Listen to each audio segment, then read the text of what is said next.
પહેલો ગાંડો માણસ હતો મુંબઈથી માસ કમ્યુનિકેશન કરીને ઊંધો આવ્યો હતો અહીંયા. People use to laugh on me when I started. Trawlers શબ્દ ત્યારે નહોતો પણ ટ્રોલિંગ થતું મારું ત્યારે. ક્યાં પાગલ જેસી બાતે કરતા. તમારા પિતા સાથે તમારા કેવા રિલેશન હતા અને એમની તમારા માટે યાદગાર ક્ષણો શું છે? પ્રેમ પુષ્કળ હોય પણ વ્યક્ત અવ્યક્ત ઘણું બધું રહી ગયું એમના જતા પહેલાં. એ ગયા પછી આજે એમ થાય છે કે ઘણી બધી વાતો કરવાની રહી ગઈ. જે સન હોય એમની જોડેનું ફાધરનું રિલેશનશિપ થોડું અલગ હોય છે, પણ જ્યારે એક ઉંમર જતી રહે પછી દીકરી જોડેનું રિલેશનશિપ પણ બહુ જ અલગ હોય છે. આ એક સૌથી મોટો આપણા ઇન્ડિયન કલ્ચરનો લોચો છે, બિકોઝ ફાધર જોબ પર હોય અને લેટ આવતા હોય, so you get two spend more time with your mom. અને પેલું ફિયર નાનપણથી એ રીતે ઇન્જેક્ટ કરવામાં આવે કે જો પપ્પા આવશે ને તો વળશે. પપ્પા વળવાના જ ના હોય યુઝ્યુઅલી, પપ્પાને ખબર બી ના હોય. પહેલાંની જે ગુજરાતી ફિલ્મ્સ હતી જે આખી ડિફરન્ટ હતી, અત્યારની જે નવી ગુજરાતી ફિલ્મ છે આખી ડિફરન્ટ છે, પણ કંઈક વસ્તુ એવી હશે કે જે ત્યારે સારી હશે.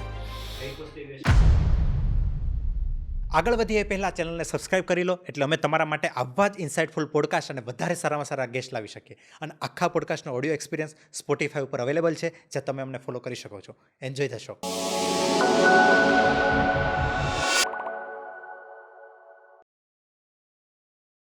હેલો એવરીવન, કેમ છો બધા? મજામાં, એકદમ મજા. સુખમાં વેલકમ ટુ ધ શો. અને મિત્રભાઈ, વેલકમ અગેન. થેન્ક યુ ભાઈ. થેન્ક યુ સાગરભાઈ. હિતેન સર, તમારાથી શરૂ કરવું છે, કારણ કે આમ તમને ઘણીવાર મળ્યો છું, પણ પહેલી વાર આમને સામને બેસીને વાત કરવાનો આ મોકો છે. અને દેશે જોયા દાદા પરદેશ જોયાથી લઈને અને વશથી લઈને ધ ગ્રેટ ગુજરાતી મેટ્રીમોની સુધી લગભગ બધી ફિલ્મો જોઈ છે. એટલે બહુ જ મોટો ફેન છું તમારો. અને મારાથી બી વધારે મારા પપ્પા, એમણે લગભગ એક બી ફિલ્મ બાકી નહીં રાખી હોય. સ્ટીલ હજુ આજની ડેટ સુધી એ રિપીટમાં એ યુટ્યુબ પર જોતા હોય છે. એટલે મેં ગઈકાલે જનરેશન તો પપ્પાનું જનરેશન તો સોલિડ લોયલ છે. સાચી વાત છે, કારણ કે કેટલી વાર એમણે મૂવી જોયેલું છે પણ સ્ટીલ એ રિપીટમાં જોતા જ હોય છે. એ લોકોની મેમરીઝ એમની સાથે, કારણ કે એ વખતે એમનો યુવાની કાળ હતો ને. સાચી વાત છે. એ કદાચ એ ફિલ્મ જોતા જોતા એમને થિયેટરમાં જે જોવા ગયા હતા એ સમયે યાદ હોય કે એવું હોય છે. ઓકે, નાનખટાઈનું જે ટીઝર જોયું એની અંદર ટીઝર જોતાં એવું લાગે છે કે 3 સ્ટોરી પેરેલલ કંઈક ચાલે છે. એકમાં એક કપલ દેખાય છે, એકમાં પિતા પુત્ર જેવું દેખાય છે, અને એકમાં એક અલગ એક છોકરી દેખાય છે. બરાબર, આ રીતની 3 સ્ટોરી પેરેલલ લાગે છે. પણ છેલ્લે એમ જોવા જઈએ તો ઓવરઓલ એક પરિવાર છે. બરાબર, અને પરિવાર એ વસ્તુ છે કે જેની વાતો લગભગ મારે બધા ગેસ્ટ સાથે થતી હોય છે, પણ પરિવારની વાત થાય ને ત્યાં માની વાત વધારે થાય. પણ આજે આપણે પિતાની વાત કરવી છે થોડીક. બરાબર, તો કારણ કે બધાના પોતપોતાના એક પિતા સાથેના એક રિલેશન હોય છે, તો થોડુંક આજે એની વાત કરવી છે. તો સર, તમારાથી શરૂ કરવું છે કે ફિલ્મમાં તમે એક પિતાનો રોલ પ્લે કરો છો, પણ તમારા પિતા સાથે તમારા કેવા રિલેશન હતા અને એમની તમારા માટે યાદગાર ક્ષણો શું છે? નાનખટાઈના સંદર્ભમાં કહું ને તો નાનખટાઈ એ માત્ર અમુક ચોક્કસ વ્યક્તિઓની વાર્તાની ફિલ્મ નથી. એક મહાનગરમાં ધબકતા અમુક હૃદયની વાત છે, જે તમારા ને મારા ઘરમાં, બધાના ઘરમાં ક્યાંક ને ક્યાંક એક પાત્ર તમારું ક્યાંક ને ક્યાંક મળી જ જશે. આ ફિલ્મની વાર્તા છે, તમે જોશો કે 3 જુદી જુદી વાર્તાઓ પણ એક જ મહાનગરમાં એક સાથે ધબકી રહ્યા છે. રહી વાત મારી વાર્તાની, તો મારા પોતાના પણ રિલેશનશિપ મારા ફાધરની સાથે જે રહ્યા છે કે એની અંદર પ્રેમ પુષ્કળ હોય પણ વ્યક્ત અવ્યક્ત ઘણું બધું રહી ગયું એમના જતા પહેલાં. એ ગયા પછી આજે એમ થાય છે કે ઘણી બધી વાતો કરવાની રહી ગઈ. એ જ રીતે મધ્યમ વર્ગમાં અને મિડલ ક્લાસ કે લોઅર મિડલ ક્લાસમાં તો મેં જે જોયું છે ને અનુભવ્યું છે, કારણ કે એમાં જ હું જીવીને મોટો થયો છું, કે પિતાનું જે કેરેક્ટર છે ને એની સાથેના સંવાદો ખૂબ ઓછા થતા હોય છે. ખૂબ જ ઓછા થતા હોય છે.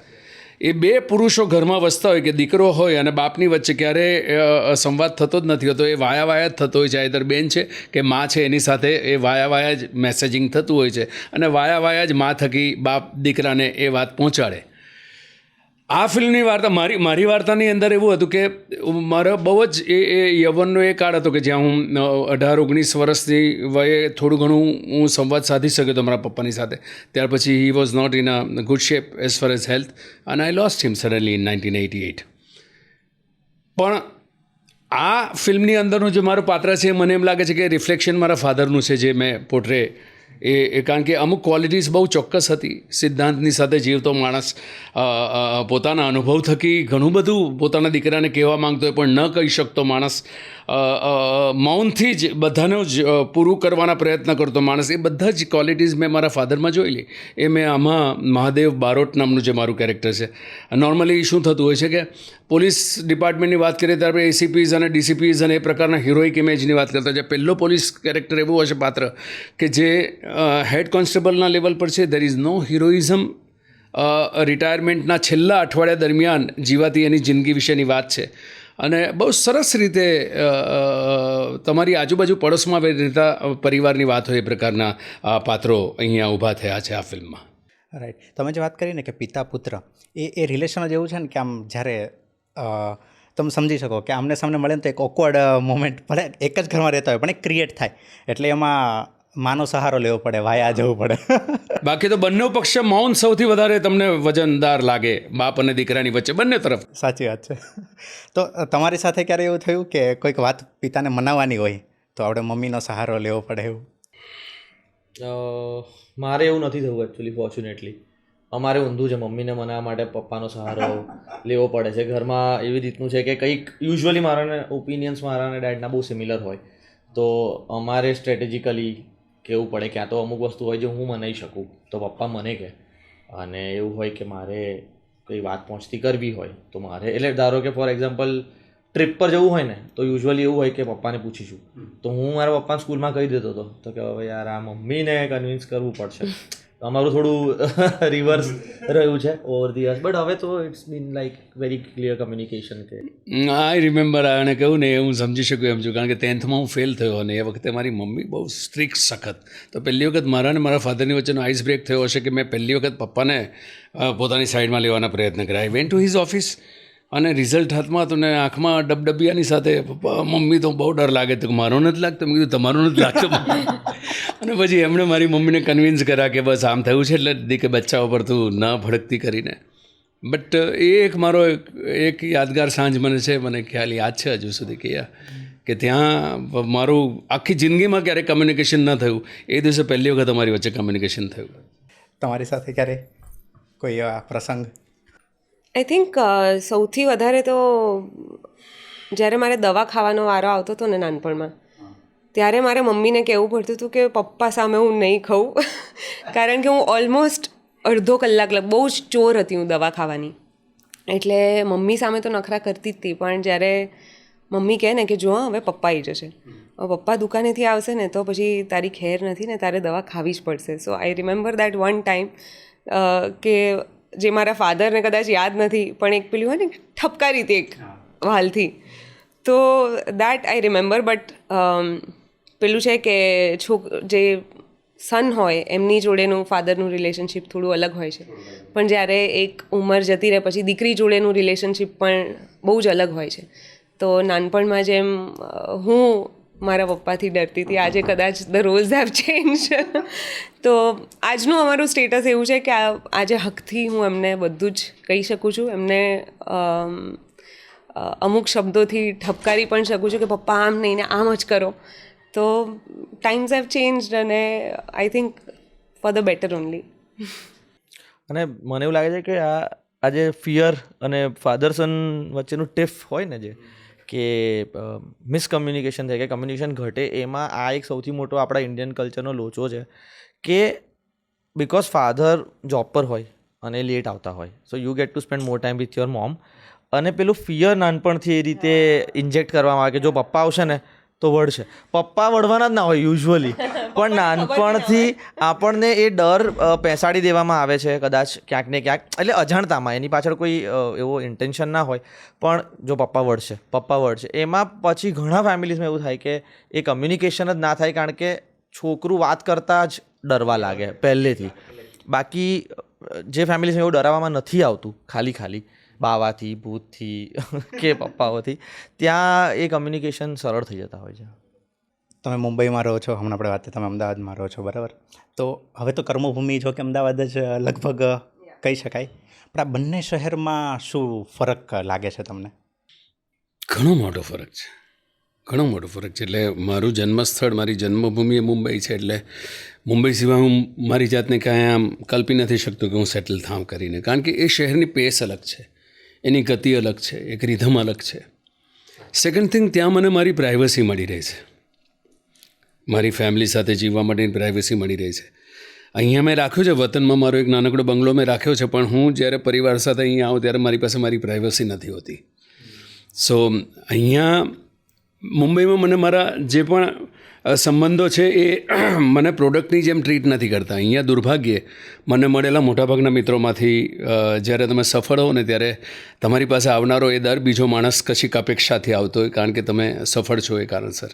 તો એ કારણસર કામ માટે મારા માટે સર્વ ગમતું સ્થળ જો હોય એ અમદાવાદ છે. કારણ કે પહેલાં ઇન્ડસ્ટ્રી મારી ઓફિસ અથવા તો બોમ્બેથી ઓપરેટ થતી હતી મોટાભાગની ઇન્ડસ્ટ્રી, પણ હવે આખું જ શિફ્ટ થયું છે, ઓપરેટ અહીંયા બેઝ આપણો અમદાવાદ થયો છે. તો એ મારી કર્મભૂમિ છે. તો કર્મભૂમિ કામ માટે મને ડેફિનેટલી ગમે. આ શહેરના ઇન્ફ્રાસ્ટ્રક્ચર માટે મને પુષ્કળ ગમે, પણ મને વસવાની જો મજા આવતી હોય, રહેવાનું જ્યાં મારું પોતાનું ઘર ફીલ કરી શકતો, દેટ ઇઝ બોમ્બે.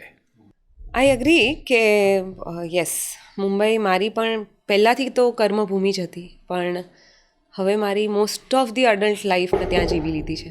લગભગ 15 years પ્લસ મેં કાઢ્યા છે ત્યાં. તો ત્યાંથી મને મારા સર્વાઈવલ ઇન્સ્ટિંક્ટ્સ મળ્યા છે. ગમે તે કરી લો, તમે એકવાર મુંબઈમાં રહેતા શીખી જાઓ તો તમે દુનિયાના કોઈ પણ ખૂણે રહી શકો. તમને બધું સ્લો લાગે. તમે ઓછા પૈસામાં પણ જીવી શકો, તમે વધારે પૈસામાં પણ જીવી શકો. સો અને જ્યારે અમદાવાદ આવું ત્યારે હંમેશા એ જ વિચાર આવે કે અહીંયા કેટલી ખુલ્લી જગ્યા છે.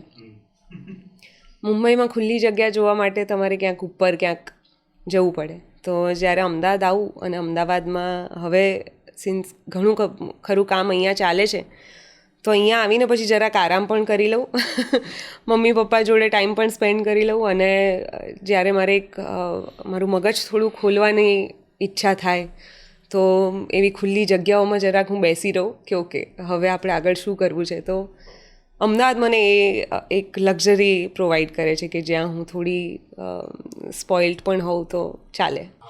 મુંબઈ શહેર છે ને તમને ઓલવેઝ ઓન ટોઝ રાખે, એટલે તમે સતત તમારી જાતના ગ્રોથ માટે વિચારતા હો છો એ શહેરમાં. અહીંયા હવે પછી શું થાય, બિકોઝ ઓફ સફળતાના કારણે ક્યાંક છે ને આપણે જરાક એદી થઈ જતા હોય છે, એવું મને મારો અનુભવ કહું છું. ત્યાં જાઉં છું ને તો ત્યારે બીજી ભાષાઓમાં જ્યાં સતત બધું થયા કરતું હોય, રોજ તમને 15 સમાચાર મળતા હોય, રોજ તમારા ઇન્ટરેક્શન ચાલતા હોય, તો you are trying to improve yourself. Always તમે એ ઓન ટોઝ રહીને you are trying to learn more and more. એ શહેરની મસ્ત તાસીર છે. અચ્છા, ફેઇલરને પચાવવાની સૌથી વધારે શક્તિ તમને કોઈ આપતું હોય તો એ શહેર મુંબઈ છે. મેં આખું ગુજરાત 30 વર્ષમાં જીવ્યો છું અને એક ટુકડો આખો મેં મુંબઈ જીવ્યો છું. એમાં તમને કહું કે ગમે તેટલી નિષ્ફળતા છે ને ત્રીજે દિવસે મુંબઈકર ઊભો થઈ જશે એમાંથી ખંખેરીને, એના રોદણા નહીં રડે. એ બધી ઘટનાઓની ક્વોલિટીઝ મને ખૂબ ગમે છે મુંબઈ શહેરની. આપણા ગુજરાતીઓ ઘણા બધા મુંબઈમાં વસે છે. નહીં, મુંબઈ પાર્ટ જ હતું ને, ગુજરાતનો જ આપણે જ ભાગ હતો. આખી ઘટના આપણે ગુજરાતીઓ તો વર્ષોથી નહીં, જ્યારથી મુંબઈ બન્યું ત્યારથી મુંબાદેવીના ભક્તોમાં આપણા એ છે. પણ ગુજરાતી મરાઠીના વિવાદો આપણે ભૂલી જઈએ, પણ એ શહેરની એક તાસીર, એની એક ગતિ, ત્યાંની એક પોતપોતાના કામમાં બધા મચી પડ્યા હોય, એકબીજાને કોઈ પંચાયત નહીં, કોઈ ખોટી ગોસિપિંગ્સ નહીં. આ જે એ શહેરની ક્વોલિટી છે અદ્ભુત છે. ઓકે, આપણે મૂવી ઉપર આવીએ, નાનખટાઈ ઉપર. કે એમાં તમારા રોલ કયા પ્રકારના છે? થોડુંક તમારા રોલ વિશે વાત કરો. મિત્રભાઈથી શરૂ કરીએ. મારા કેરેક્ટરનું નામ છે રઘુવીરસિંહ ચુડાસમા, અને મેરિડ છે સીતાબાથી. સીતાબા દીક્ષા જે કેરેક્ટર પ્લે કરે છે, અને એ લોકો બહુ જ નાના ગામડેથી જે કપલ શિફ્ટ થતા હોય મોટા શહેરોમાં, એવા એક કપલની વાત છે. લગભગ લગ્ન કરીને લોકો શિફ્ટ થઈ ગયા છે અને એકબીજાના જ સહારે છે. કારણ કે આ એક અજાણ્યા શહેરમાં જ્યાં તમારું કંઈ છે નહીં, તો તમે એકબીજાના બેકબોન બનો, એવી એ વાત છે. ઇલેક્ટ્રિશિયન છે પોતે, અને સીતાબા સાડી વેચે છે, અને બંને પોતાનું ઘર ચલાવે છે. પણ જ્યારે તમે શહેરમાં આવો ત્યારે તમે તમારા એમ્બિશન્સ, તમારા સપના લઈને જ આવતા હોવ છો. કારણ તમે શહેરમાં એટલા માટે આવ્યા છો કે કદાચ તમે વધારે કમાઈ શકો, તમારી લાઈફ બેટર કરી શકો. તો એની સાથે સાથે તમે તમારું સપનાનું પણ એક પોટલું લઈને આવો છો, જેનો ભાર દિવસે દિવસે વધતો જાય. એ વાત છે અમારી વાર્તામાં, કે આ બે જણા એકદમ કુમળી વયે જે આવી ગયા હોય, અને ત્યારે નવયુગલ આપણે કહીએ, નવયુગલ, અને ત્યારે એમને ખ્યાલ ના હોય કે જે સપનાઓ લઈને આવ્યા છે ને એનો ભાર ખાલી વધતો જ જશે. અને પછી એની જે તમે દબાતા જાઓ તમને ખબર ના પડે કે ઓવર ધી યર્સ એનો ભાર કેટલો થઈ જતો હોય છે. અને પ્લસ એવું છે કે તમે જ્યારે આવા કપલ્સને જુઓ, એ લોકો પાસે સચ ફેમિલી ક્યાંક દૂર છે અને એ લોકો કંઈ ઘરે ફોન કરી નથી કહેવાના કે કેટલી તકલીફોમાંથી પસાર થઈ રહ્યા છે. એક્સપેક્ટેશન્સ અને રિયાલિટી વચ્ચેની જર્ની જે ગાળવાની છે એ જે સફર હોય અને પછી એક્સેપ્ટન્સ સુધી જવાનું હોય, એ અમારી વાર્તાનો સાર છે. અને બહુ જ રિયલ લખાયેલી વાર્તા લાગે છે મને, જે રીતે પ્રીત સરે લખ્યું છે, ડિરેક્ટ કર્યું છે. આખી વાર્તા જ્યારે અમે કરતા ત્યારે કોઈ દિવસ એવું નથી લાગ્યું પણ એક પણ ઇમોશન ફેક ના કરવો પડ્યો, એની સૌથી વધુ ખુશી છે. કારણ કે જેટલી વાર કોઈ પણ સીન વાંચતા હતા અમે, ઇવન વર્કશોપમાં કે પછી જ્યારે ઓન ફ્લોર પરફોર્મ કરવાની વારી આવી જાય, તો ક્યારેય છે ને એવું નથી થયું કે કોઈ સીન યાદ કરવો પડ્યો હોય. The conversations var so real એક પતિ પત્ની વચ્ચેના, કે આવા જ સંવાદ થતા હશે દરેક ત્રીજા ઘરે, કદાચ આપણી ઘરે જે કામ કરે છે કે આપણી ઘરે જે ઇલેક્ટ્રિશિયન આવતા હશે કે જે બી લોકો, એ લોકો કદાચ ઘરે જઈને આ જ વાત કરતા હશે. તો કોઈ દિવસ ડાયલોગ્સ વાળી ફીલ નથી આવી. અને ખાલી અમે લેંગ્વેજ વર્કશોપ્સ કરેલા, કારણ કે કાઠિયાવાડથી આવે છે આ, તો એક ભાષાનું એમાં પ્રભુત્વ છે, એની પર બહુ મજા આવી કામ કરવાની. તો આ કાઠિયાવાડીના જે સ્લેંગ હોય એ થોડા ઘણા શીખ્યા? બહુ સરસ. એટલે મારા મમ્મી કાઠિયાવાડી છે, એટલે મને તો આવડતું હતું. અને પણ એમાં કેવું છે, કાઠિયાવાડમાં પણ અલગ અલગ જાતનું કાઠિયાવાડ બોલાતું હોય છે. રાજકોટ તરફ અલગ, જુનાગઢ તરફ, સૌરાષ્ટ્ર એટલે સુરેન્દ્રનગર તરફ અલગ બધે. તો એ પછી અમે એક ભાષા નક્કી કરી લીધી કે આપણે આ આવી રીતે બોલીશું. અને મેં પિયર્સિંગ કરાવેલું આની માટે, કારણ કે એ કમ્યુનિટીમાં અહીંયા પહેરવામાં આવે નાનપણથી. તો પ્રીત સરને મેં પૂછેલું કે શું કરીશું. પહેલાં અમે વિચાર્યું કે જો કંઈક આર્ટિફિશિયલ સેટ થતું હોય તો, પણ એટલું રિયલ લાગ્યું નહીં. અચ્છા, તો રિયલમાં કરાવ્યું છે? હા, શું વાત છે.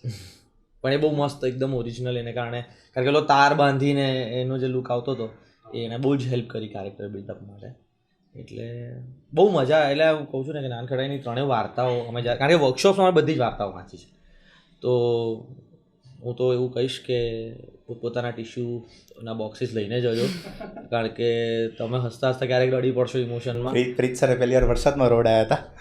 આ વખતે રડાઈને વરસાદ કરશે એવું મને લાગે છે, કારણ કે મેં ડબિંગ પર બંને વાર્તાઓના અમુક સીન્સ બી જોયા છે ઓનેસ્ટલી.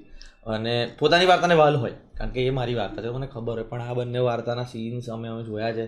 અરે ભાઈ, એઝ એન ઓડિયન્સ જ હું એકદમ એન્ગેજ થઈ જતો હતો કે ભાઈ આ મને થોડુંક વધારે બતાવો ને આ વાર્તામાં, મને એવું થઈ જતું હતું. એટલે આ એઝ એન ઓડિયન્સ મારી માટે બી એવું છે કે મારી વાર્તા મને ખબર છે, પણ આ બે વાર્તા તો હું બી જોઈશ. અમે બી થોડુંક જાણીએ કે તમારો રોલ કઈ પ્રકારનો છે, તમારી વાર્તા શું છે? મારા કેરેક્ટરનું નામ મૈથિલી છે અને મારી જોડે રામ એઝ જે તત્સત પ્લે કરી રહ્યો છે, તત્સત મુનશી, અને મારા પપ્પાનું કેરેક્ટર ઇઝ પ્લેડ બાય અર્ચન Trivedi sir. So I think the first time જ્યારે મેં આ કેરેક્ટર સાંભળ્યું હતું ત્યારે સૌથી વધારે કરવાની ઈચ્છા એટલે થઈ હતી કારણ કે આ બહુ જ નોર્મલ છોકરીનું કેરેક્ટર નહોતું. થોડું કોમ્પ્લેક્સ છે, થોડું ઇમ્પરફેક્ટ છે, થોડું ઓડિયન્સને કદાચ એવું થઈ શકે કે આ થોડું જજમેન્ટલ. આપણે ક્યારેક આવી છોકરીને સાંભળીએ કે જોઈએ તો કદાચ એવું ફીલ થાય કે આ છોકરી આપણી અંદર વસે છે પણ આપણે એક્સેપ્ટ નથી કરવા માંગતા. સો મૈથિલી ઇઝ અ સૂશેફ અને એ એક સરસ હોટેલમાં કામ કરે છે. એના પપ્પા જોડે ઘરમાં એકલી રહે છે. ઘણી બધી ડિફિકલ્ટ મેમરીઝ છે એની, જેના લીધે એ ફિલ્મમાં જે ઉંમરમાં છે એ ખાસી અનશ્યોર, ખાસી not your very typical heroine character કે જે ઇઝીલી પ્રેમમાં પડી જાય કે જે ઇઝીલી તમે કન્વિન્સ કરી શકો. તો સ્ટ્રોંગ યેટ એ અજાણ છે એક વસ્તુથી કે અમુક અનસોલ્વડ રિલેશનશિપ્સના લીધે એ આગળ નથી વધી શકી, જે આપણે નોર્મલ લાઈફમાં પણ થતું હોય છે કે આપણું કોઈની જોડે રિલેશનશિપ કદાચ ખાટું હોય તો આપણે એનો ભાગ આપણે બધામાં જોઈએ છે. સો આઈ થિંક મૈથિલીને પણ એવું જ છે કે પ્રેમ કરતાં કદાચ નથી આવડતું અને એ એણે શીખવું પડશે ફિલ્મમાં. સો અને વેરેઝ હું એઝ ઈશા હું બહુ જ ઇમોશનલ ને બહુ જ એક્સપ્રેસિવ છું. સો એ કઈ રીતે હોલ્ડ બેક કરી રાખવું, કઈ રીતે મૈથિલીના કેરેક્ટરમાં આવું, એ પ્રોસેસ વોઝ બ્યુટિફુલ. અચ્છા, બધી પેરેલલ સ્ટોરી ચાલે છે અને થર્ડ સ્ટોરી છે પિતા પુત્રની, જેમાં પુત્રનો રોલ મયુર કરે છે. એટલે મહાદેવ બારોટ નામનો એક પાત્ર કે જે પોલીસ ક્વાર્ટરમાં આખી જિંદગી એણે વિતાવી હોય. 1947 પછીના 30 વર્ષ દરમિયાન જન્મેલા વ્યક્તિઓની જિંદગીની સિદ્ધાંતની વ્યાખ્યાઓ જુદી હતી કે એમના માટે જે સિદ્ધાંત પર આપણે સપનું જોયું હોય અને એ જ ડિપાર્ટમેન્ટમાં નોકરી મળી જાય તો આખી જિંદગી આપણે એ નોકરીની પાછળ આપણી જાત કુરબાન કરી દેવી અને જીદ પર રહેવું કે મારી પછીની પેઢી પણ એમ માને. પણ એક તબક્કે તમને જિંદગીમાં રિયલાઇઝ થાય કે સોસાયટીને અકબંધ રાખવા માટે દિવસ રાત 24 કલાકની ડ્યુટી કરનાર આ વ્યક્તિઓ ક્યારેક પાછળ વળીને જુએ ને ત્યારે એમની જિંદગીમાં એમના સંસારના એમના સંબંધો અડીખમ રાખી શક્યા છે, ઇન્ટેક્ટ રાખી શક્યા છે, નથી રહેવાતું. એક તબક્કે તમને રિયલાઇઝ થાય કે પોલીસ એટલે ઓલવેઝ ઓન ડ્યુટી સર, કે ઘરમાં દીકરો પેદા થાય, સમાચાર આવે, હૃદયથી ઈચ્છા થાય કે હું દોડીને આવું પેંડા લઈને અને નહીં જઈશું કારણ કે આઈ એમ ઓન ડ્યુટી. બચ્ચું પહેલી વખત સાયકલ ચલાવતા શીખે ત્યારે પાછળ ફરીને બચ્ચાની અપેક્ષા હોય કે મારો પપ્પો પાછળ ઊભો હશે, પણ 5 વર્ષોની પાછળ ફરીને જો પપ્પા તો ડ્યુટી પર છે, માં ઊભી હોય. કે દીકરી કે દીકરો પરણતી વખતે પણ જ્યારે બાપ તો ઓલવેઝ ડ્યુટી પર જ હોય. અને એક તબક્કે તમને ખબર પડે કે સોસાયટીને ઇન્ટેક્ટ રાખવામાં મેં ક્યાંક મારી ભૂમિકા ભજવી લીધી પણ મારું ફેમિલી સાલું ઇન્ટેક્ટ નહીં રહ્યું કારણ કે મારી ક્યાંક જોવાની દ્રષ્ટિ જુદી હતી. આવું આ પ્રકારના વ્યક્તિઓ વિશે આપણે ક્યારે ઓલવેઝ પોલીસને આપણે ભાંડવામાં જ કે આ નથી જોતા, તે નથી જોતા, ક્યારે તમે વિચાર્યું છે કે એમના પોઈન્ટ ઓફ વ્યૂ કે ગમે ત્યારે તમને ફોન અને તમારે દોડવું પડે ત્યારે એના ઘરમાં એની એ પત્ની કે ઘરમાં રહેતું હોય બચ્ચું કે દીકરી કે દીકરો એ લોકોની જિંદગીમાં કેટલા ગણિતો બદલાઈ જતા હોય છે. આ પ્રકારનું એક પાત્ર છે જેની ફેમિલીની આ વાત છે, પત્ની સાથેની વાત, એના દીકરા સાથેની, વાઇકલ સાથેની વાત કે બે પેઢીની વચ્ચેનો સંઘર્ષ તમારા પોઈન્ટ ઓફ વ્યૂ પણ બદલાઈ જાય. મેં કહ્યું ને કે 1947 પછી 30 વર્ષ જીવનારા આદર્શ ભારતની પરિકલ્પનામાં એક ડેફિનેશનમાં આખી જિંદગી જીવી લીધી પણ છેલ્લા 30 વર્ષમાં જીવેલા વ્યક્તિઓની વ્યાખ્યાઓ જુદી છે. માણસ ખોટા નથી પણ એમના અનુભવીની આજુબાજુના વાતાવરણને કારણે બંને જનરેશનની વ્યાખ્યાઓ જુદી છે ને એ ક્લેશની ફિલ્મ છે. આ વાર્તા છે જે મારી અને માઇકલની અને મારી ફેમિલીની વાર્તા છે. That is a common man. Okay, so હવે ટાઇટલ ઉપરથી મારો ક્વેશ્ચન છે, તો ફિલ્મનું નામ નાનખટાઈ. કહું તમને બહુ સુંદર મને આજે બોલતા યાદ આવ્યું કે નાનખટાઈ એક એવો પદાર્થ છે સાહેબ કે જે તમારા ઘરના ખૂણામાં એક બોક્સમાં મૂક્યો હશે ને તો હળવી હળવી હળવી હળવી હળવી એની સુગંધ તમને આવ્યા કરશે. એને જ્યારે તમે ચા સાથે મોઢામાં મૂકવાના પ્રયત્ન કરો ને તો એ સટ્ટ કરીને બેસી જાય એવો મીઠો સ્વાદ નથી, મંદ મીઠો સ્વાદ પણ તમને અડધો કલાક સુધી મોઢામાં રમ્યા કરે. રાઈટ છે. બીજી બધી વાનગીઓ જે પાઉંભાજી તમે ખાઓ કે તમે બર્ગર ખાઓ તો ચટાકેદાર વસ્તુ નથી એમાં, પણ જેવી તમે ખાધા પછી તમને અંદર જ ક્યાંક લાંબા સમય સુધી એ સુગંધ તમારામાં રમ્યા કરે. That is nankhatai. જિંદગીના અમુક અનુભવો તમને પીડાના હોય કે સુખના હોય એ મૃત્યુ સિવાયની કે અકસ્માત સિવાયની ઘટના ક્યારે તમને સડન સ્ટ્રક નથી કરતી. તમે જુઓ, તમને કોઈક સુખી કરવાના પ્રયત્ન કરશે તો ધીમે ધીમે ધીમે તમારામાં એમાં એકતું થાય. તમને કોઈકે દુઃખ આપ્યું હોય ને તો એક ક્ષણ કરતાં તમને ધીમે ધીમે ધીમે ધીમે દુઃખની અનુભૂતિ થયા કરે. તો life is also like nankhatai. My director has very different idea about કે આ ઇમોશન્સના બંચને આપણે શું કહીશું. Right. So he came out with very beautiful Justin. હું સંપૂર્ણપણે કન્વિન્સ છું કે નહીં, નાનખટાઈ જ સરસમાં સરસ નામ આ વાર્તાના સંપુટનું હોઈ શકે. ઓકે, એક નાનો રાઉન્ડ છે કે 2-3 ક્વેશ્ચન છે જેમાં તમારે જે વિચાર આવે એના જવાબ આપવાના છે. ફર્સ્ટ ઇન્ડિવિજ્યુઅલ તમે આપજો. તમારો પ્રિય ગુજરાતી શબ્દ અથવા તો સ્લેંગ. તમારે તો કાઠિયાવાડી જ આપજો. મારો પ્રિય શબ્દ જાણે અજાણે વર્ષોથી થઈ ગયો છે, દેટ ઇઝ ઘટના. મારી કોઈ પણ બાબતમાં ઘટના તમને વારંવાર રિપીટ થતી દેખાશે. ઘટના આ એક શબ્દ કોને ખબર કે મારા, હા, એટલે એ ઘટના એવી છે ને એવું કરીને મારા અને મને નહીં, મને લોકો નોટિસ કરે કે તમે આ વખતે છે ને 7 વખત ઘટના બોલ્યા છો. એટલે એ શબ્દ કેમ મારા મનમાં રમ્યા કરે છે મને ખબર નથી હોતી, પણ આ એક શબ્દ છે જે મારી આદત બની ગઈ. ઘટના ક્યાં બની તમને નથી ખબર? હા, કોઈ પણ જગ્યાએ ઘટના શબ્દ આવી જ જાય. અને એમને પેલું બીજું સર તમારું પેલું બી છે ને સુખમાં. હા, સુખમાં ઇઝ ખાલી તમારું છે ટ્રેડમાર્ક. હા, સુખમાં HK દિલ સે, દેટ ઇઝ માય ટ્રેડમાર્ક. એ તો પૂછે કેમ છો તો સુખમાં છો, હું તું મળે તો કહું કેમ છે, સુખમાં છો ને, બસ. હા રાઈટ. આઈ થિંક મારું જે આપણે બોલતા હોય છે ને બકા, કારણ કે એમાં એક વાલ બી હોય છે. કોઈને જો તમારે સંભળાઈ દેવું હોય તો પણ તમે યુઝ કરી શકો. ભાઈ બહેનનો કોઈ તફાવત નથી હોતો. સો બકા ઇઝ સમથિંગ કે જે આઈ થિંક કોઈ પણ મૂડમાં આવી શકે છે. ચાલે, ગુસ્સો હોય તોય ચાલે હા. અને પ્રેમથી કેવું હોય તોય ચાલે. યા ગુજરાતીમાં ગજબ વર્ડ હું બહુ વાપરું છું. મને કંઈ ગમે ક્યાં તો સર્કેસ્ટિકલી બી કંઈ કહેવું હોય ને તો ગજબ નીકળી જાય મારા મોઢામાંથી. આ ગજબ છે યાર, એવું એ પિક્ચર બહુ જ ખરાબ હોય તો બી ગજબ છે. તો એ છે. અને કાઠિયાવાડમાં કહીએ તો હા મોજ, હા એવી એક મસ્ત વસ્તુ છે કે કંઈ બી હોય કે ચા કેવી, હા મોજ, હા. ઓકે, તમારી ફિલ્મનો અત્યાર સુધીનો તમારો યાદગાર રોલ? હમણાંની રિસન્ટની વાત કરું તો એક્ટર તરીકે મને બહુ સ્પર્શી ગયો હોય તેવી ઘટના હોય તો રુસ્તમ મારો મેટ્રોમોનીનો. મને એમ લાગ્યું કે which role surprised me also. વશ છે, પણ વશ મારી વર્ષોની ઈચ્છા હતી કે મારે એ પ્રકારનો રાક્ષસ જીવવો છે, જે મને એમાં સરપ્રાઇઝ મારા માટે નહોતું, લોકો માટે હતું. મને એ ક્ષમતા ખબર હતી કે મને મોકો મળશે તો હું આ રીતે કરીશ, પણ રુસ્તમ મારા માટે સરપ્રાઇઝ હતું. કારણ કે જે ક્ષણે મેં સાંભળ્યું અને સાંભળ્યા પછી જે ટ્રાન્સફોર્મેશન મેં મારી જાતમાં અનુભવ્યું, એ અનુભવ તમને કોઈક જ વખત મળે. કારણ કે જેમ જેમ હું રુસ્તમ વિચારતો ગયો તો suddenly unknowingly I started taking shape of Rustam, જે મારા માટે ચમત્કાર છે. તમે જુઓ રુસ્તમ તો એની અંદર તમને 9-9.5 કિલો તમને ઉતરેલો માણસ દેખાશે, પણ એ મારો જાતે કરેલો પ્રયત્ન નહોતો. જેમ જેમ હું વિચારતો હતો તેમ તેમ તેમ તેમ તેમને આઈ સ્ટાર્ટેડ કન્વર્ટિંગ. પહેલી વખત મેં એ અનુભવ્યું.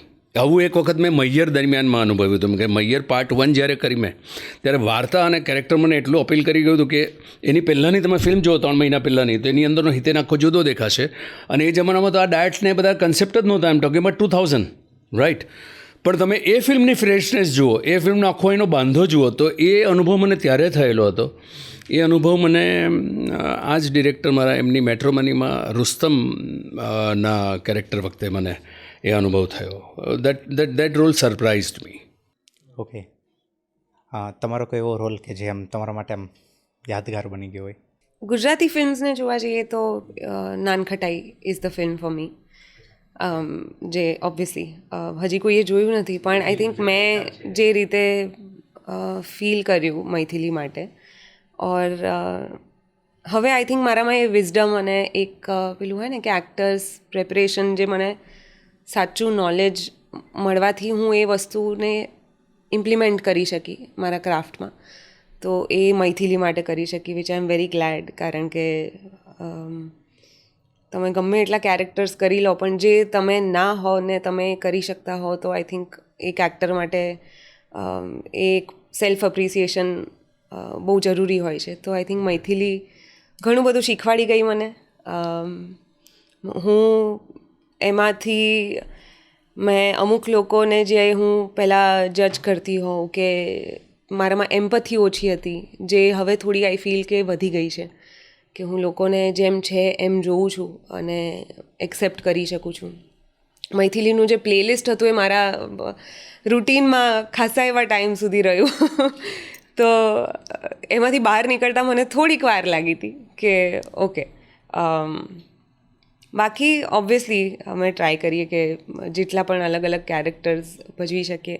આઈ થિંક આની પહેલાં જે શુભચિંતકની આયેશા હતી, એ પણ મારા માટે એક મેમોરેબલ જર્ની હતી. કારણ કે અગેન એ કેરેક્ટર હું હતી જ નહીં ક્યારેય. એ કેરેક્ટર ના તો મેં મારી આસપાસ જોયું છે, ના તો મેં ક્યારેય એક્સપિરિયન્સ કર્યું છે કે સો એની પ્રેપરેશન થોડી અલગ ટાઈપની હોય છે, કે જેમાં તમારે સરેન્ડર થઈ જવું પડે. Okay, nice. મિત્રભાઈ? આઈ થિંક મારી માટે બી આ નાનખટાઈનું જે કેરેક્ટર છે રઘુનું, એ મને ખબર નથી જ્યારે હું ફિલ્મ કરવાનો હતો. કારણ કે ગમ્યું હતું બહુ એટલે કર્યું હતું ઓબ્વિયસલી. અને પ્રીત સરની ફિલ્મ એટલે બહુ મારે વિચારવાનું નહોતું કે એમને વિચાર્યું છે તો કંઈક ગજબ લખ્યું હશે. ગજબ. તો પણ કરતાં જ્યાં સુધીમાં રઘુની વાર્તા પતી અને એક સીન છે ફિલ્મમાં, એ સીન કરતી વખતે that was the most difficult scene for me. કારણ કે એ મારો દીક્ષાનો એક સીન છે જે અમે 7 વાર કરેલો. એવું નહોતું કે 1-2 વાર કોઈ ભૂલ થઈ હતી, પણ આખી આટલા વર્ષોની જર્નીમાં પહેલી વાર એવું થયું હતું કે મારાથી મારા ઇમોશન પર કંટ્રોલ જ નહોતો રહેતો. લાઈક એ સીનમાં બહુ જ ઇમોશનલી બહુ કંટ્રોલ્ડ રહેવાનું હતું મારે. બટ એ રઘુ એટલે when you get in to the character so much, અને પછી તમે એનું દુઃખ અને તમારું દુઃખ ડિફરન્શિએટ ના કરી શકો એટ અ સર્ટેન પોઈન્ટ. એવો એક મોમેન્ટ આવી ગયેલો મારી માટે. અને બહુ ઓનેસ્ટ, બહુ જ દિલથી, બહુ રઘુ કરવા માટે છે ને મેં પહેલાં જે મહેનત કરીએ પણ કરતી વખતે કોઈ દિવસ એવું નથી વિચાર્યું એક બી દિવસ કે હું આને આવી રીતે બોલીશ કે આને આવી રીતે કરીશ. કરતાં થયું છે.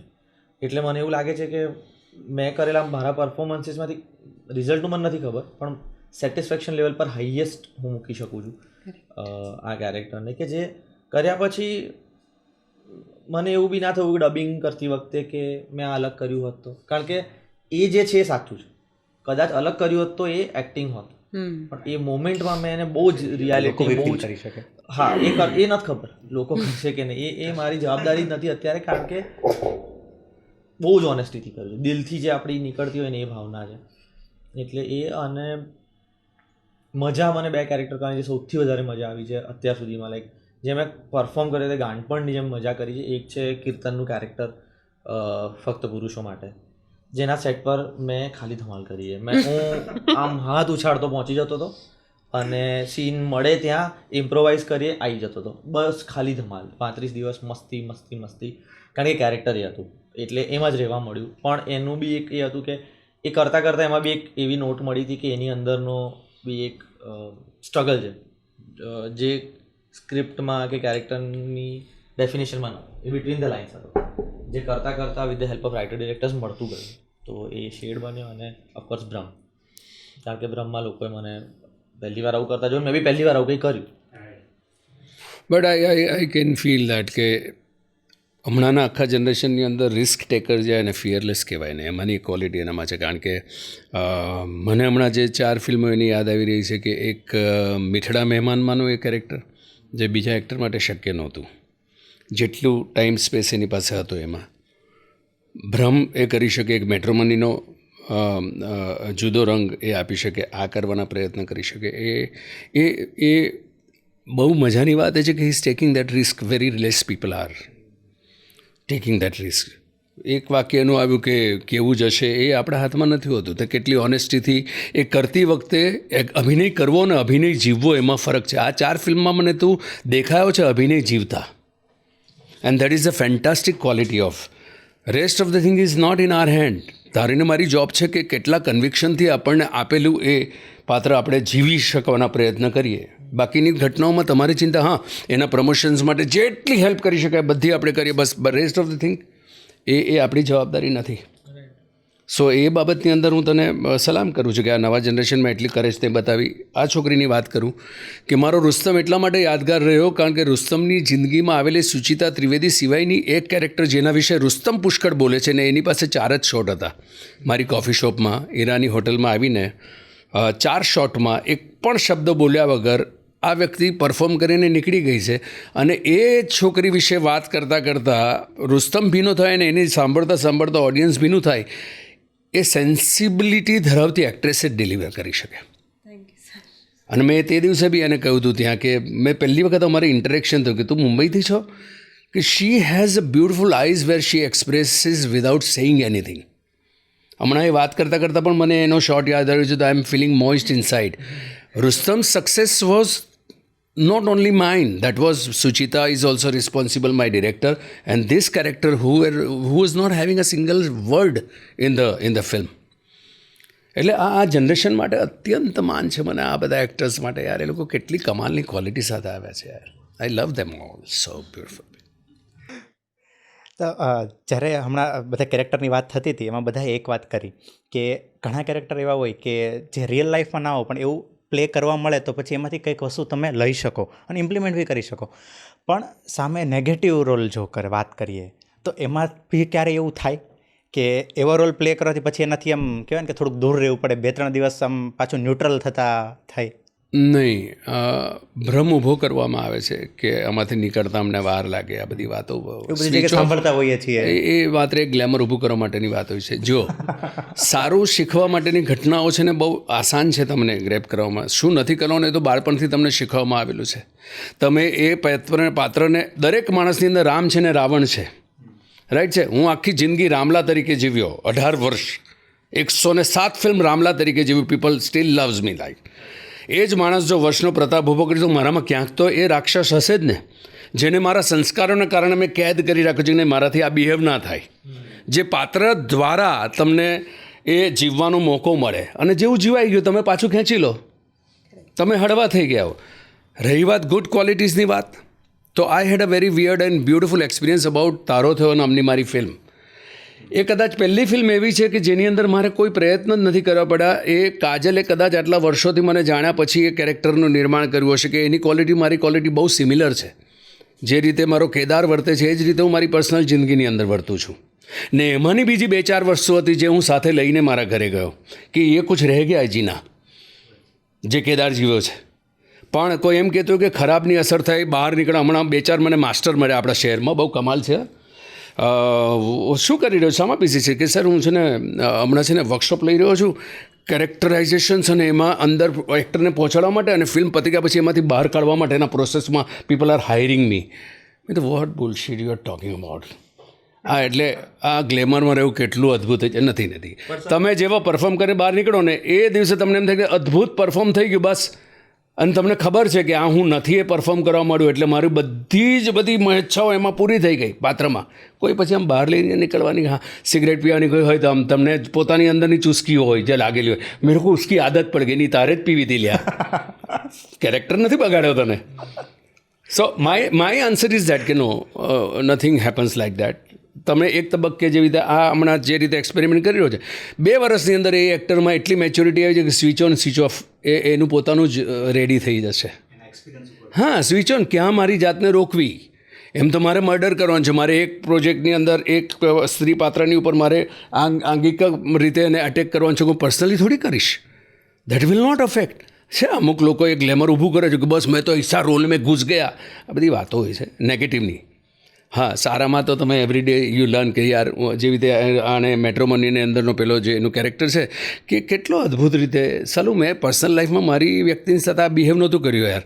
આઈ have to try this way.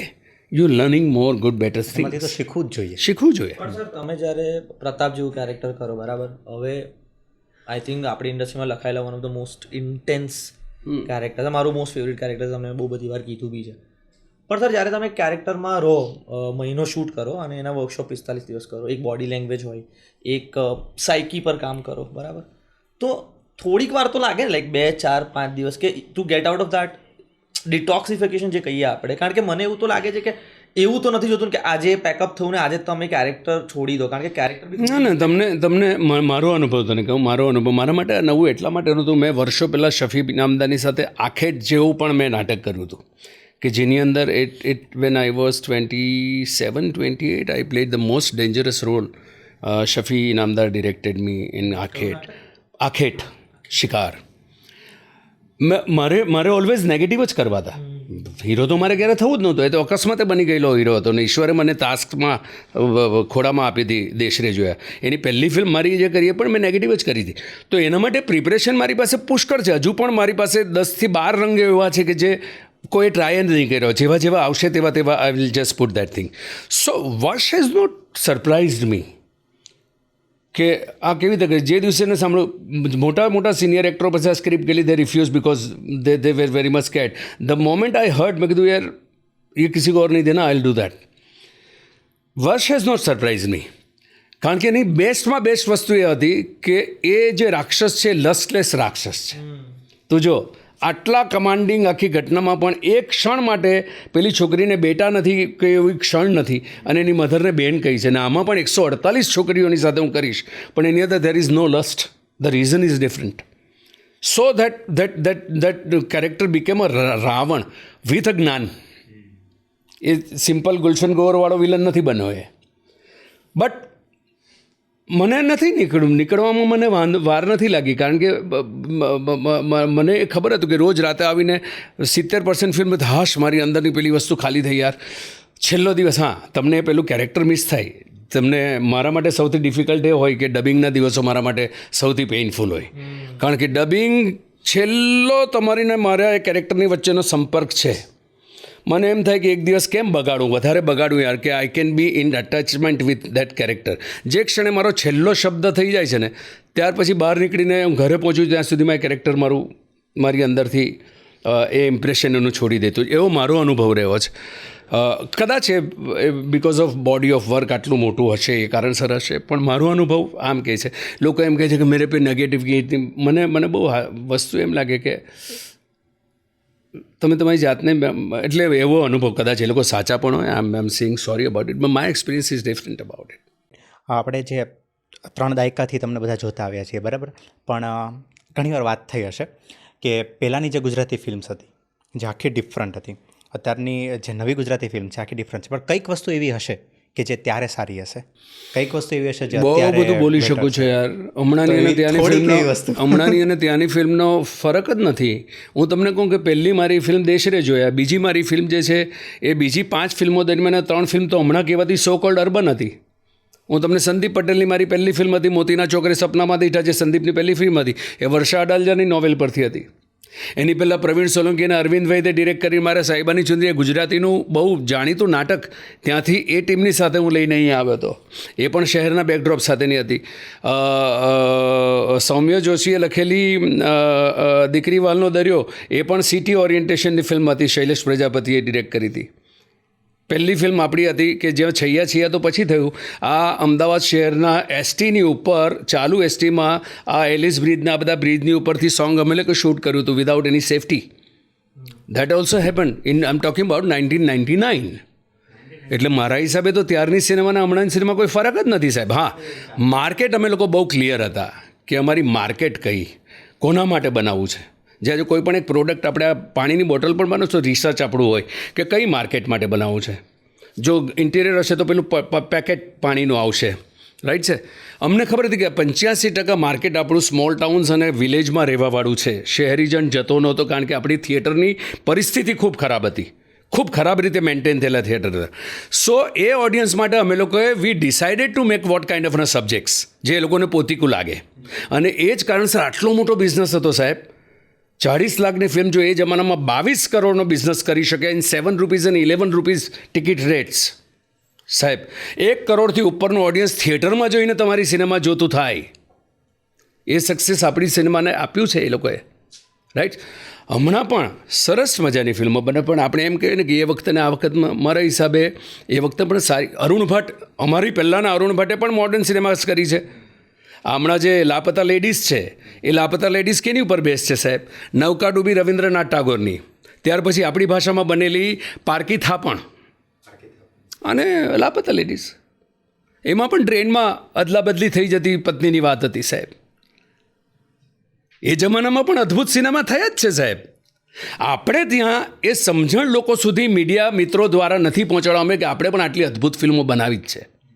એટલે હમણાં 2014થી જ્યારથી આ માધ્યમ આવે છે ને, ત્યારથી વિધાઉટ નોલેજ લોકો જે લખતા થયા ને કે 2012થી તો ઇન્ડસ્ટ્રીમાં, એ બધી ખોટી વાતો છે, વાહિયાત વાતો છે. એ વખતે પણ સારી બનતી, ખરાબ બનતી ફિલ્મો. આજે પણ સારી બને છે, ખરાબ બને છે.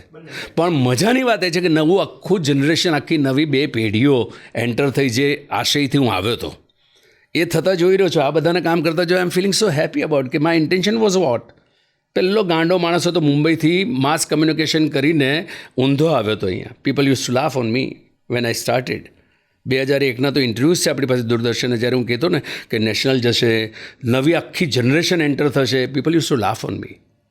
ट्रॉलर शब्द ત્યારે નહોતો, પણ ट्रॉलिंग થતું મારું ત્યારે. क्या पागल जैसी बातें करता है. तो आज क्या है, आज किनके साथ बैठा हूँ, कितनी फिल्में एवरी ईयर हमारा एक न्यूज़ बनता है सर नेशनल का. સો સારી ખરાબ ફિલ્મો ત્યારે પણ બનતી હતી, હમણાં પણ બને છે. ખરાબ જો અર્બન અને રૂરલ જેવું કંઈ છે જ નહીં. સારી છે અથવા ખરાબ છે અથવા મધ્યમ છે. તમે જે કીધું કે માર્કેટ, હા, તમને ખબર હોવી જોઈએ કે કોના માટે માર્કેટ કરી રહ્યા છો તમે. તમે જુઓ કે મૈયર હવે રી રિલીઝ થઈ રહી છે આજના ટ્રેન્ડમાં, રાઈટ છે. તો એ 3 કલાક 10 મિનિટની film now we will make it in 2 hours 40 minutes just to make this people realize about it કે એ જમાનામાં પણ ટેકનિકલી આટલી સાઉન્ડ ફિલ્મ બનતી હતી જે આટલી સુપર સક્સેસફુલ હતી, જેના ગીતો આજે પણ પોપ્યુલર છે. રાઈટ છે. હવે એ અમે અમદાવાદના બધી જગ્યાએ શક્તિઓના મૂકવા કરતાં અમે લોકો જઈશું એ સ્મોલ ટાઉન્સમાં, we will invite them and they will relish. I show you that result.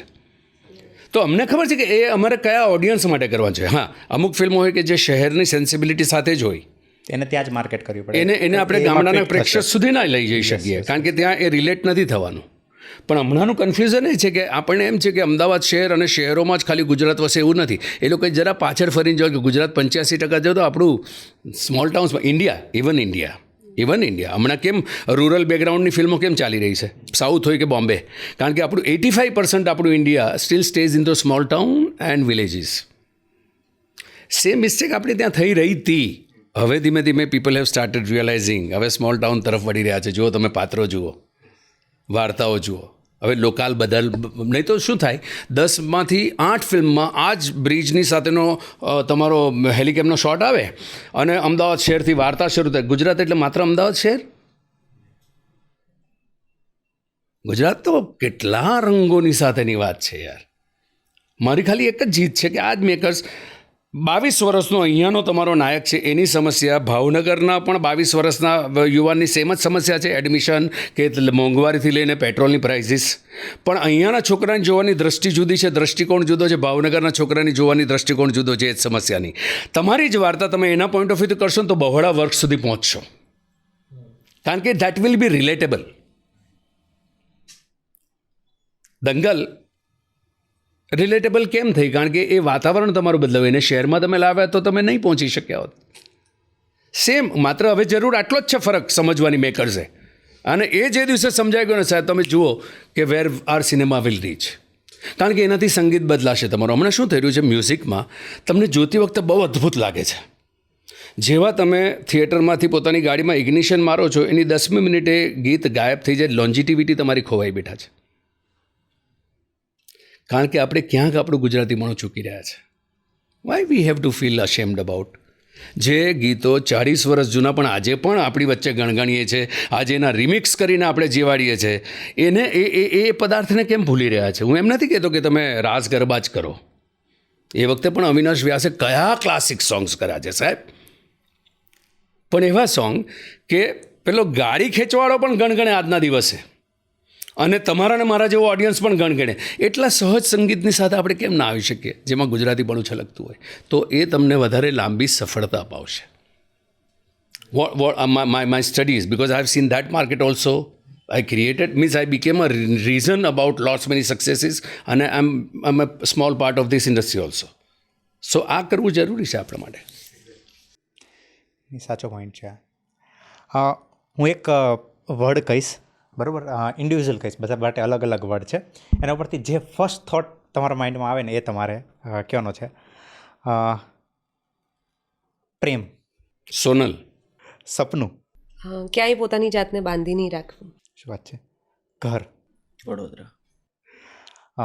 Theatre. Learning ground. Film. Way of expression. Inspiration. Irfan સાહેબ. પરિવાર. લાઈફ. બાળપણ. સ્વીટ. કાંડ. કોલેજ.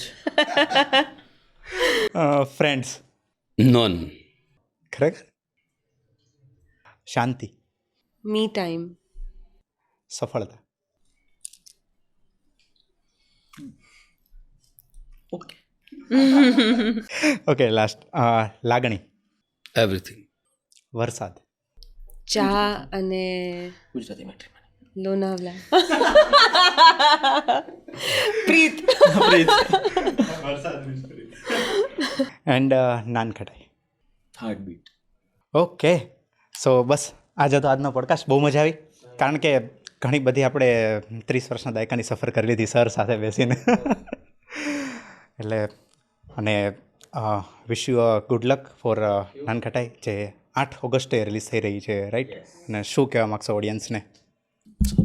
એક સરસ મજાની ટોકરી એક કરંડીઓ લઈને આવી રહ્યા છે, જુદી જુદી લાગણીઓની નાનખટાઈ લઈને, જુદી જુદી સુગંધની સાથે તમારા આંગણે આવી રહ્યા છે. તમારે માત્ર એ લેવા માટે આવવું પડે થિયેટરની ઉપર. 8મી ઓગસ્ટે લઈને આવી રહ્યા છે હું, અમારી ટીમ, અમારા ડિરેક્ટર તમારા માટે સુંદર મજાની નાનખટાઈ લઈને. આવો ને સાથે મળીને એને ચાખીએ, એની સુગંધ ફેફસામાં ઉતારીએ. શું વાત છે, વાહ. સરે કહી દીધું. બધું આવી ગયું. Okay, so thank you so much. Thank you Sagar. Thank you so much, thank you so much. પોડકાસ્ટને અંત સુધી સાંભળવા બદલ આપ સૌનો ખૂબ ખૂબ આભાર. આપ સૌનો આવો જ સપોર્ટ અમને ઇન્સ્પાયર કરે છે કે અમે હજુ પાવરફુલ ગેસ્ટ અને ડીપ કન્વર્ઝેશન આપના માટે લાવી શકીએ. જો તમને આ એપિસોડ યુઝફુલ લાગ્યો હોય તો અમારી ચેનલને સબસ્ક્રાઇબ કરો અને શેર ઇટ વિથ સમવન જેમને આ પોડકાસ્ટ સાંભળવાથી લાઈફમાં હેલ્પ થઈ શકે. અને હા, કમેન્ટમાં ફીડબેક પણ જરૂર આપજો. તમે જ અમને જણાવો કે અમે કયા નવા ગેસ્ટને બોલાવીએ અને કયા નવા ટોપિક પર વાત કરીએ જેથી તમને આ પોડકાસ્ટમાંથી સાચી વેલ્યુ મળે અને તમારા જીવનને ઉપયોગી બને. આવતા એપિસોડમાં ફરી મળીશું. Until then keep listening to the Sagar Kathrotiya show.